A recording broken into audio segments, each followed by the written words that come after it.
in my mind, I think we all serve the same God, right? If you're, especially if you say you're serving the God of Abraham, okay, you may disagree on things. That's fine, right? There may be Yeah, cultural but if you translation. that's see that problem with that is that's an all or nothing statement. And in cognitive behavioral therapy, that Mm-hmm. is a cognitive distortion disorder. It's called all or nothing thinking, that we all serve the same God.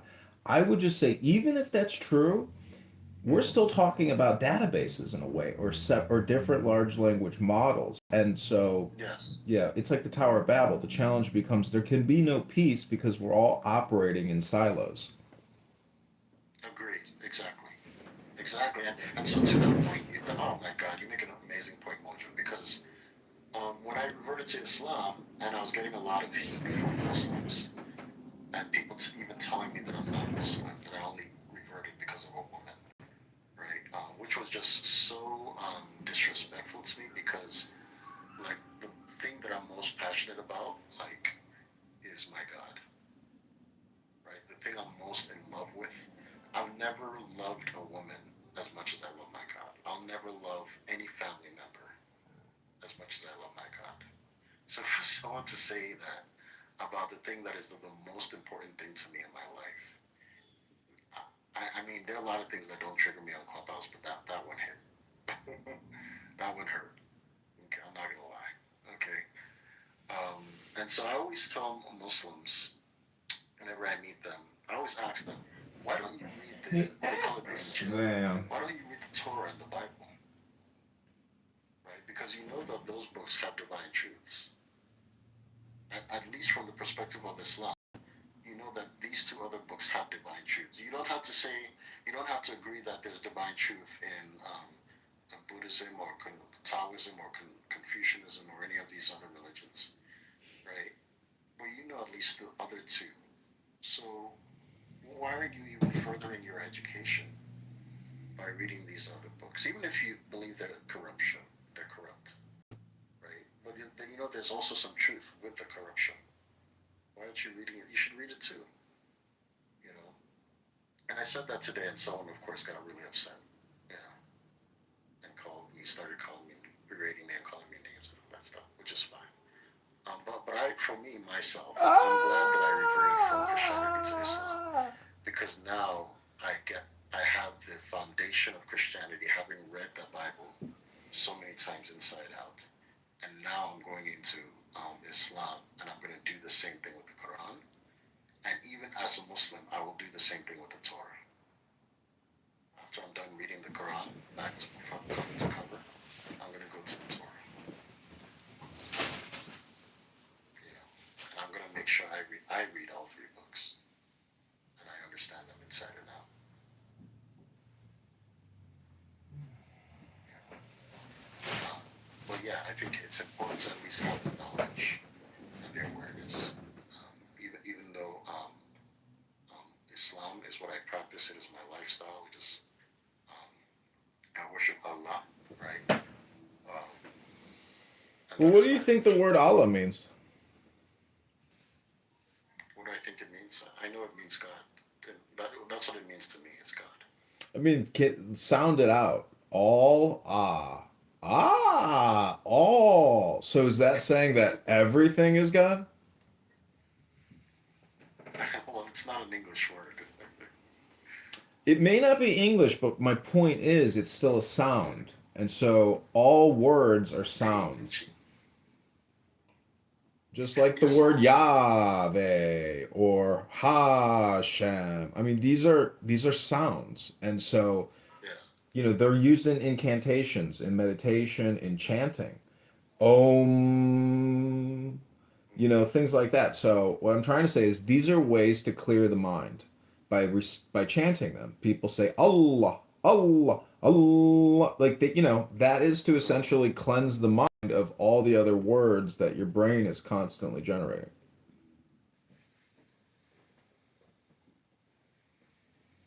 Yeah. For me, the name, a lot of the things we as human beings care so much about, I think in the grand scheme, a God that is omniscient and omnipowerful, omnipresent, that has just such a huge, vast unimaginable, um, like just unimaginable amount of knowledge. He's probably laughing at the things that we care about.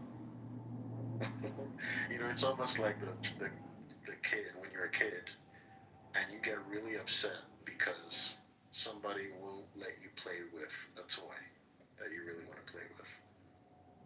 You know, as an adult today, you wouldn't like, if a kid wanted to play with a toy that you had, Mojo, you would just give it to the kid. You wouldn't care about, making sure you play with it first, right? But for a child, that's a priority, and that means something to be able to play with his toy, you know. Um, and so I think that's the way God kind of sees us as children with kind of a limited intelligence. I think that's how he kind of sees me, even me. That maybe sometimes I worry about things that don't really matter, you know. And the only really important thing is again to love God with all your heart and soul and all your strength, every single as best as you can, and let that be informed in the way you treat other people that He's created. Like so, be kind to other people, you know. And of course, different human beings have different impressions of what kindness and love really looks like, and but everyone just do your best. There's a thing about studying though. It's raising your intelligence. And when you raise your intelligence, you also raise your emotional intelligence. And that's what a lot of people haven't yet discovered on this app is that the higher the level of intelligence, the more books and the larger their language model and comprehension of those words, the higher their emotional intelligence will also be. And they won't engage in petty discourse and heated, angered conversation. That's a waste of time. That's for unintelligent people. Exactly. Exactly. I actually left a side of Clubhouse because I started to realize that I had outgrown it, and I started coming to different spaces. But if you come back to teach people, to show them the enlightenment, you're a Buddha or a Bodhi. You're the Bodhisattva who returns to help other people achieve enlightenment. But I think only through intelligence can you probably get to that blessed state of divine understanding. And it takes work. Some Yes, people it say it can does. be instantaneous, but I think until you know that it's stupid to road rage, you're Hmm. still stupid. You haven't increased your intelligence enough. Exactly. Why are you yelling at another guy in a car that you've never met before? You don't know what he's going through, and you will probably never see this human being again. Why is it so important that he knows that you are upset, right? Especially if he's not going to do anything about it. He's not going to say, I apologize. He's not going to, he doesn't have any intention of doing that. And you will never see this human being, you'll probably never see this human being again. You know, Well, you this know, goes back to, in my opinion, back to Israel Gaza. A well-trained soldier and an officer is a gentleman. They don't go out and commit murder, but they will pursue justice and fight enemies to the death. And a ninja, a samurai, doesn't get emotional when he goes out on an operation. That's a distraction to his outcome and his goals. So, part of education and training and discipline is the control hmm of your emotions. And exactly. so so many people are figuring this out. I mean, a lot of people have been discussing this for thousands of years because an emotionally disequilibrated person who has no emotional, balance is going to lose the battle. It's like swordplay.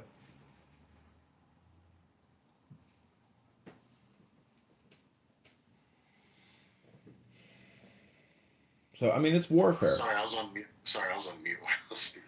I was like, there's another group of people that will disagree with you and say that, you know, it's actually a show of strength to show that emotion and to be, rambunctious and ferocious and argumentative. And when I meet people like that, I try to show them the other side, right? That it's actually a lot more powerful to be strategic than to be physically tactful. Like it's so much more powerful, right? Well, So much more people power. people say the pen is mightier than the sword, but they're not really understanding that it deals with their intelligence, not with their distribution of that information.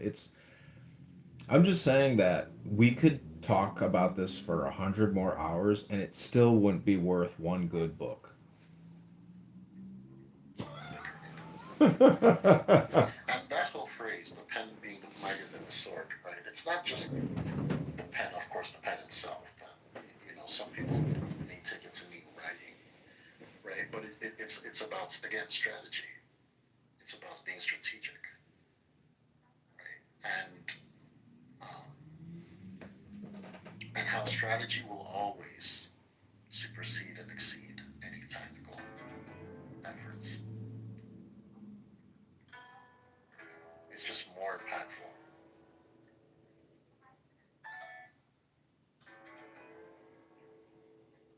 Yes, I'm with you, Mojo. Right? I'm with you on that. I agree with you on that. I think more people that disagree on the app can find more things that they agree on. It's just that the things that they disagree on are kind of hit home. well, if I could give you any advice, I would encourage you to enjoy wisdom in the same way that you might enjoy Thanksgiving, because you put a lot of different foods in your mouth and you like the flavor combination. So if you just go down the route of Islam, you will get tunnel vision and you will forget that there's many paths on the mountain, and it's don't just go on one hike, hike them all. I appreciate that. I do have tunnel vision now, and I'm aware of my tunnel vision, and I embrace it.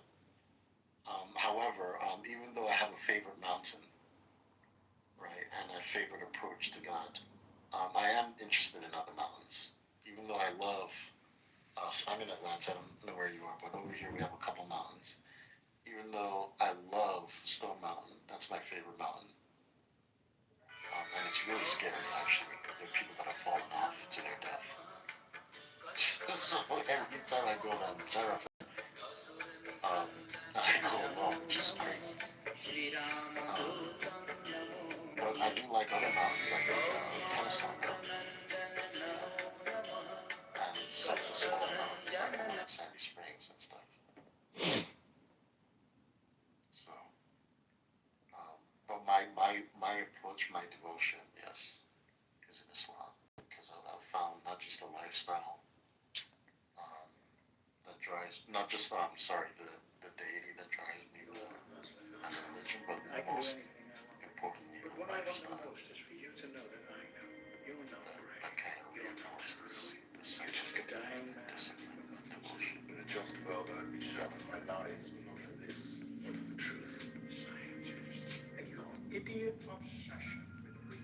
I'm building this app, right? And I love Clubhouse because it's kind of reframing my thinking around that. I'm building an app that is, I don't want to say destined to fail, but I'm not necessarily building it to succeed from a business sense, right?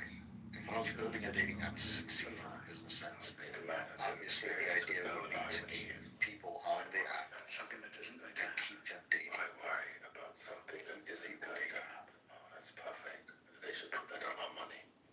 Make the app a vibe, make it attractive to, let's say, Gen Z, younger millennials, and just make it a vibe, make it fun, make dating fun. But this app that I'm building um, makes dating more devotional, you know, um, and it's going to be interesting to see what happens with it. It's almost like building a playground, but without toys. Because everything it's you get exclusivity from the onset.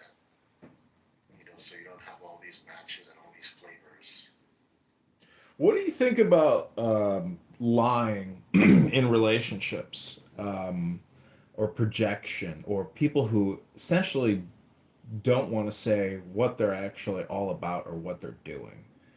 I mean, it seems to me like the birds and the bees aren't having huge conversations, when they're flying from here to there. So I'm just saying that I think a lot of people either just don't want to say what's going on in their lives, or they lie about what they're doing, or because many of these women are so ultra connected to their cell phone, because they literally, if you're on Hinge and Bumble and you've been talking to people for years, you're like a realtor harvesting clients. You see what I'm saying? You're not actually in it to be in a union with Exactly. one person. So people really are, in a way, super polyamorous now, but no one will admit it because, I mean, a lot of women are looking for that boat daddy or that sugar daddy, or, they're looking for that for that windfall. They're gold diggers.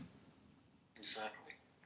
And it's a cognitive dissonance to say I'm looking for the one, but I'm keeping my options open with 7 people around me.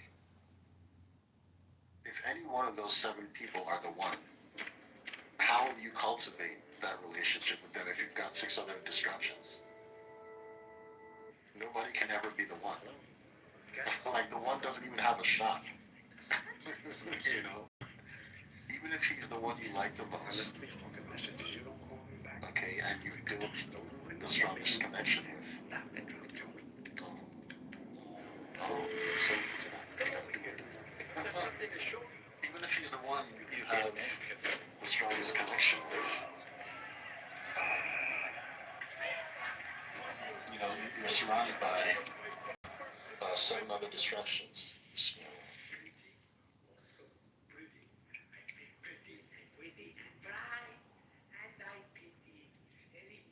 Yeah, so yeah, you're right. I think it is very polyamorous, and that's why I'm creating, hopefully, one of the only monogamous apps where you only get one match. You get one match until like you guys unmatch. Other matches, and you're encouraged to have a phone conversation versus texting on the app. You know, so I don't know how people are gonna feel about that. But my thinking is that there'll be a lot of people that will um, that are longing for emotional connection in a polyamorous world.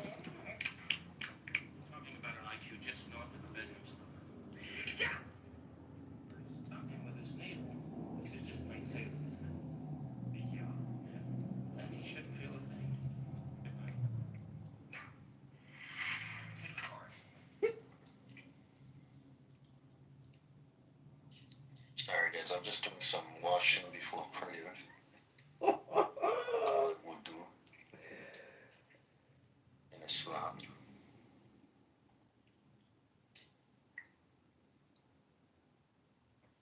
Were you abused by a member of the Catholic Church? I'm converting to Judaism. Different kinds of scenes. I saw him in a scene, I can't remember who it was, just last week in some movie on Turner Classic Movies, and the guy with him, it was The Harder They Fall. And Rod Steiger was acting with him. They were nose to nose acting, and Steiger was acting up a storm, and Bogart wasn't doing anything, and it was just great. He was just, there was no acting at all. He's just coasting on his personality and talking, and it was just magnetic. It was just wonderful. The other guys doing stuff that nobody in life ever does. Nobody talks like that. Nobody carries on like that. But So your advice to kids getting into the business is coast on your personality? it's do less. If I've given one direction more than any other in my whole life to actors, it's do less. So when you did decide to have a surrogate, shall we call that, play you, Because there are parts you could have played. Oh yeah, sure. And you chose John Cusack, or you chose Kenneth Branagh, or you chose Mia. What went into why? Like, why did you some of the time say, I'm going to do it, and then some of the time say, I'm going to have a surrogate deliver this baby? I don't think I ever had a surrogate when I could have done it. I mean, I don't think I could have. I don't think I could have played. You know, these are great actors you're talking about. Cusack's wonderful, and Kenneth Branagh's wonderful, and they were much younger than me. I couldn't have. If I could have done it, I would have done it. I always would do the part that I could do, but I aged out of it. You know, I just when I started to realize that I was not going to be the love interest anymore, and I started to think, You're the love interest in your life. With all the craziness and the Kafka-esque nonsense you went through, and I don't defend you because I'm a fan, although I plainly am, although you've also made some turkeys, that's true. But but you could be the worst filmmaker. I defend you because I don't like witch hunts. They're bad for society, they're bad for people, they're wrong, they're immoral. That's why I do it.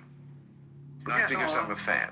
I'm sure your persona is much more socially engaged, much more politically engaged. So an issue, you would engage the issue on the merits of the issue. Yes, and I see a connection between a lot of where the left went that I did not like in recent years and this kind of case, this kind of moralizing, this kind of bullshit, standing apart from the facts, just wanting to look like we're the good people and we shun this person and this person is canceled and that kind of stuff. I don't like it in any of its dimensions. Look, I always say about these cases, if you're not in the room, just don't say to me, I know. You don't know. I don't know about you. Nobody knows except you. I would just say that of all those kind of cases, the preponderance of evidence on the one side makes it just... Okay, I'm gonna read from the Zohar. Have you ever heard of this book, Seneca?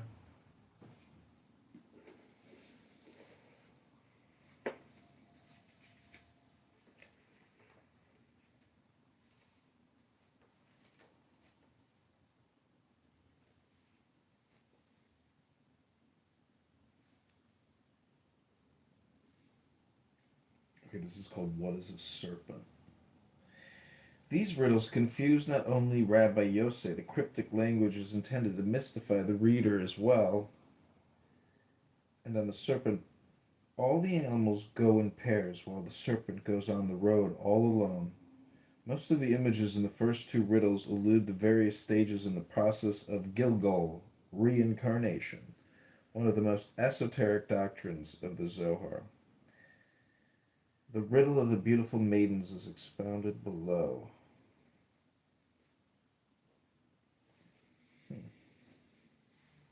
These are all the notes to the different pages. Okay, this is the glossary. Aleph, the first letter of the Hebrew alphabet, the beginning of divine and human speech. Aleph, Baal Shem Tov, master of the good name. Title of Israel, son of Eliezer, charismatic founder of Hasidism, 1700 to 1760. The Baal Shem Tov. Bahir, Sefer HaBahir, Book of Righteous, Book of Brightness. An early Kabbalistic work cited in southern France in the late 12th century, the Bahir. Bina, understanding the third Sephirah, the Divine Mother who gives birth to the seven lower Sephirah. Blessed Holy One, common rabbinic name for God. In the Zohar, it is often associated with Tiferet, Blessed Holy One. Din, judgment, the fifth Sephirah, the left arm of the divine body, counterbalancing Chesed, the roots of evil lie here, also called Gevurah. Din, judgment. Ein Sof, there is no end, that which is boundless, the infinite, the ultimate reality of God beyond all specific qualities of the Sephirot. Okay, I'm going to change the title to Jewish glossary.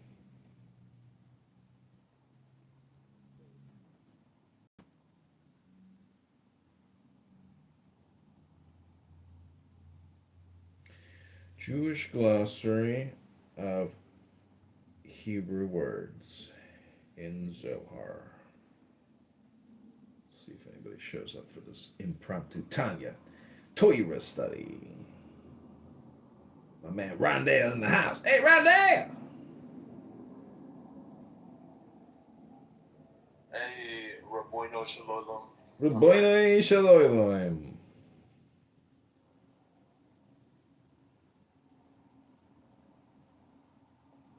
Okay, I hope you enjoyed this impromptu Hebrew study. Here we go. I need to get water, though, real quick.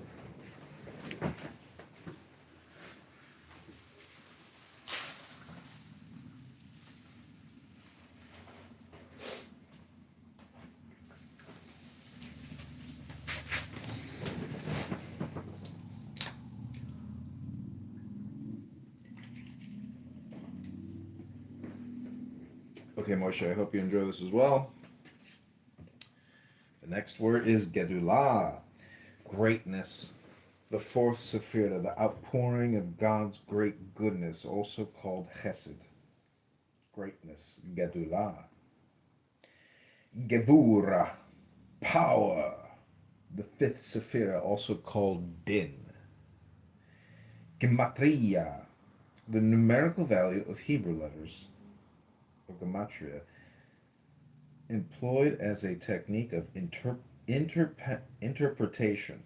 I thought it was interpenetration, but it's interpretation. Chassid, devotee, pious one. Hasidism, popular religious movement that emerged in the second half of the 18th century in Eastern Europe. Hasidism. Chesed, love, the fourth Sephirah, the right arm of the divine body counterbalancing Din, also called Gedulah. Gedulah, greatness, and Chesed, love. Chod, majesty, the eighth Sephirah, the left leg of the divine body, source of prophecy, along with Netzach.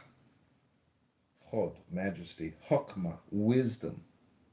Chokmah, wisdom, the second Sephirah, the primal point of emanation. Holy Ancient One, the most ancient manifestation of Ein Sof through Keter, its crown. Holy Ancient One, Idra, threshing floor assembly. Idra Rabbah, the great Idra, a description of the gathering of Rabbi Shimon and the comrades at the threshing house where secrets of God's inner being are expounded, threshing out the secrets of Zohar.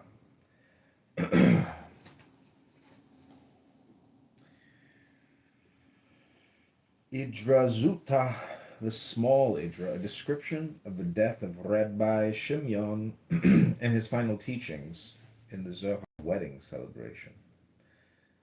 Kabbalah, receiving that which is handed down by tradition, the esoteric teachings of Judaism. Kabbalah.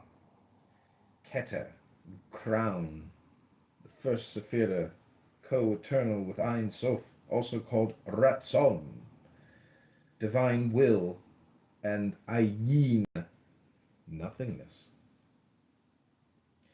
Malkut, kingdom, the tenth Sephirah, administering divine justice to the lower worlds, also called Shekinah.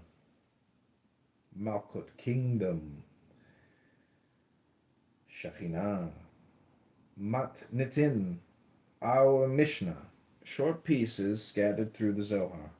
Most of them appear as utterances of a heavenly voice urging the comrades to open their hearts to the mysteries. Menorah, candelabrum of 7 branches, a prominent feature of the Mishkan.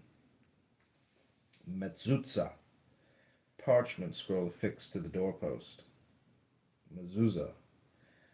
Midrash, plural midrashim, legal or homiletical interpretation of the Bible. Midrash. A collection of midrashim, the midrashic literature. Midrash ha-ne'alam, the concealed midrash, the esoteric midrash, the earliest stratum of the Zohar. Mishkan, God's dwelling in the desert, the tabernacle constructed by Moses and the children of Israel. Mishnah, collection of oral teachings redacted, arranged, and revised around the beginning of the 3rd century by Rabbi Judah Hanasi, the earliest codification of Jewish oral law. Mishnah. Mitzvah, plural is mitzvot, divine commandment, one of the 613 precepts of the Torah. By extension, good deeds. Netzah, endurance, 7th Sephirah, the right leg of the divine body, source of prophecy, along with Hod. Nishmato Eden, may his soul abide in the Garden of Eden. Oral Torah, the interpretation of the written Torah. In Kabbalah, a symbol of Shekinah. Oral Torah.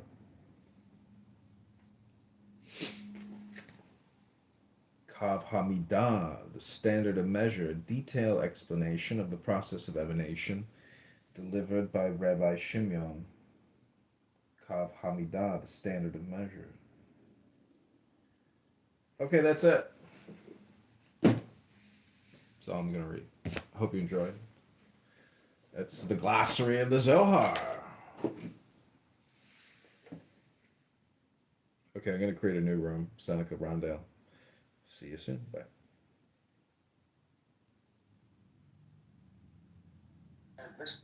Gaza. I didn't know. You're not supposed to. I didn't know really about that. Abraham is telling me about South Africa. I went to University of Pretoria in 2014. Most people don't care about Israel. This is what they call political posturing. Political posture. A lot of South Africans feel some kind of way about Israel because of apartheid. Fair enough. It has nothing to do with Gaza. They feel some kind of way. So that's one country. Then you show the African Union. That's not. Okay, this is the return of Mojo.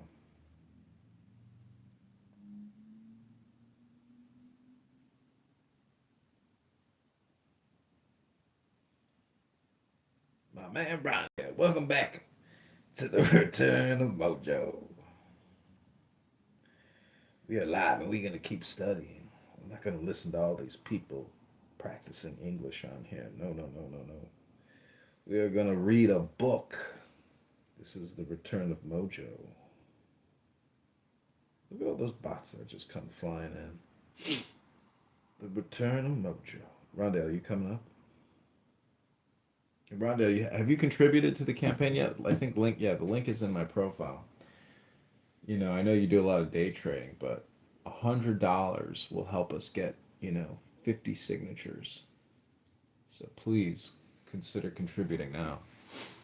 I have a lot of work to do on the campaign, but we're going to do a little Torah study here. A little Torah study.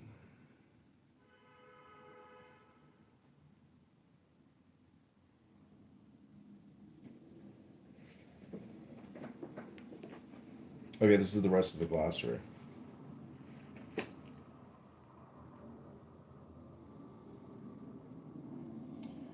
Ra'aya Mahimna, the faithful shepherd, an early imitation of the Zohar, so successful that it was printed as part of the work. It expounds the mystical significance of the mitzvot. The Ra'aya Mahimna. Rahamim, compassion. 6, the Sephirah, balancing Hesed. Din, also called Tiferet. Rashi, Rabbi Salman, son of Isaac, French commentator on the Bible and the Talmud.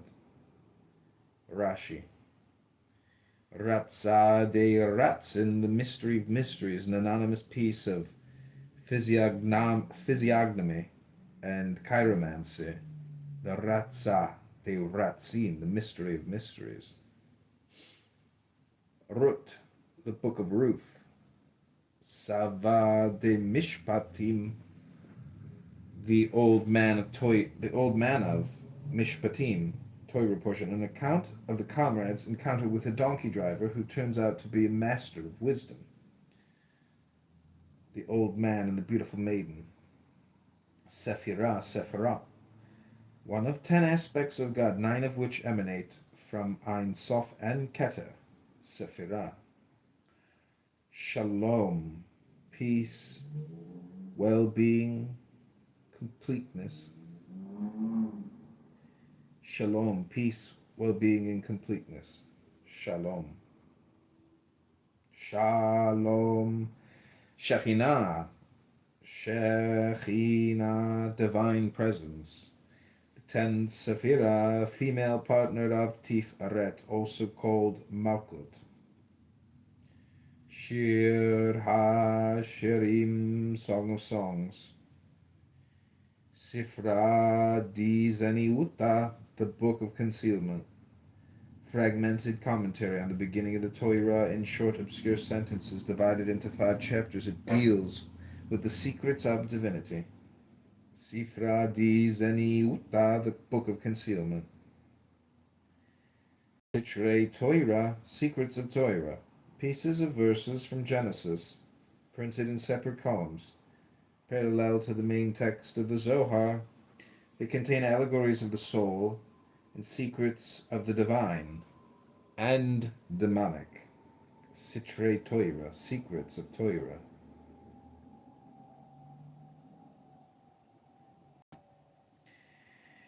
Sukkah, Booth,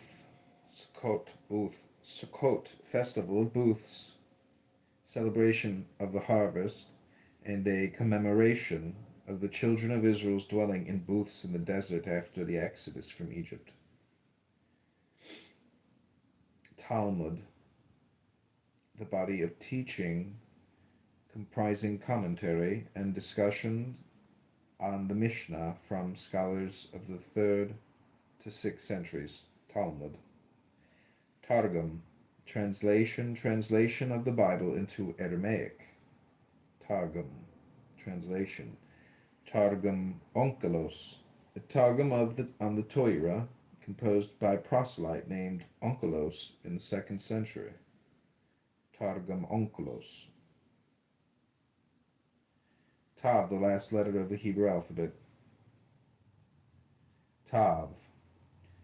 Tiferet, beauty.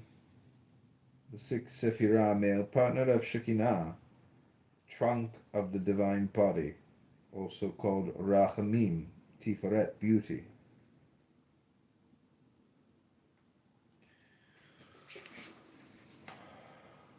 Tikkunei Zohar, embellishments on the Zohar. Oh, hey, Dawn. I'm reading what's called a book. Embellishments of on the Zohar, an early imitation of the Zohar, a wide-ranging commentary on the first portion of the Torah. Tikkunei Zohar. Torah, teaching. The first 5 books of the Bible, by extension, all religious teaching. Torah. Tosafot, collections of comments on the Talmud and on Rashi's commentary on the Talmud, composed between the 12th and 14th centuries in France and Germany. Tosafot. Tosefta, addenda, short pieces scattered through the Zohar. Most of them appear as utterances of a heavenly voice urging the comrades to open their hearts to the mysteries. Tosefta. The world that is coming, see above, and notes to Korban and Olah. Written Torah. First 5 books of the Bible. In Kabbalah is symbol of Tiferet. Yanukah, the child. Story of a wonder child who teaches the comrades profound secrets. The rabbis encounter a child, Yanukah, the child. Yanukah. Yesod, foundation. the ninth Sephirah, who channels the flow of emanation to Shekhinah, also called Zadik, Yesod, foundation.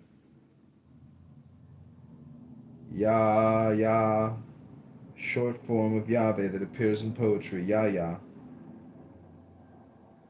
Yahweh, the ineffable name of God. In the Zohar, it is often associated with Tiferet. Yahweh, Zadik, righteous one. The ninth Sephirah, Yesod, Zadik, righteous one. Zohar, splendor, radiance. Splendor and radiance, Zohar. Zohar Hadash, New Zohar, a collection of Zoharic texts found in manuscripts of the Safed Kabbalists after the printing of the Book of the Zohar. Title is misleading since the volume contains much of Midrash Ha-Alam, the oldest stratum of the Zohar. Okay, that's the glossary of the Zohar. Hope you like that reading. What do you think, Rondell? I liked it. The Zohar. I'm gonna block this coach. Fucking spammers. That guy is a scammer, Coach David Lucas. Yeah, pathetic. Okay, this is the return of Mojo. We're gonna listen to the rest of Woody Allen here on Club Random. Very unlikely that you were guilty of this. It just, none of it makes sense. You know, I want to make one other point on what you were saying a moment ago. There's a difference between the Me Too movement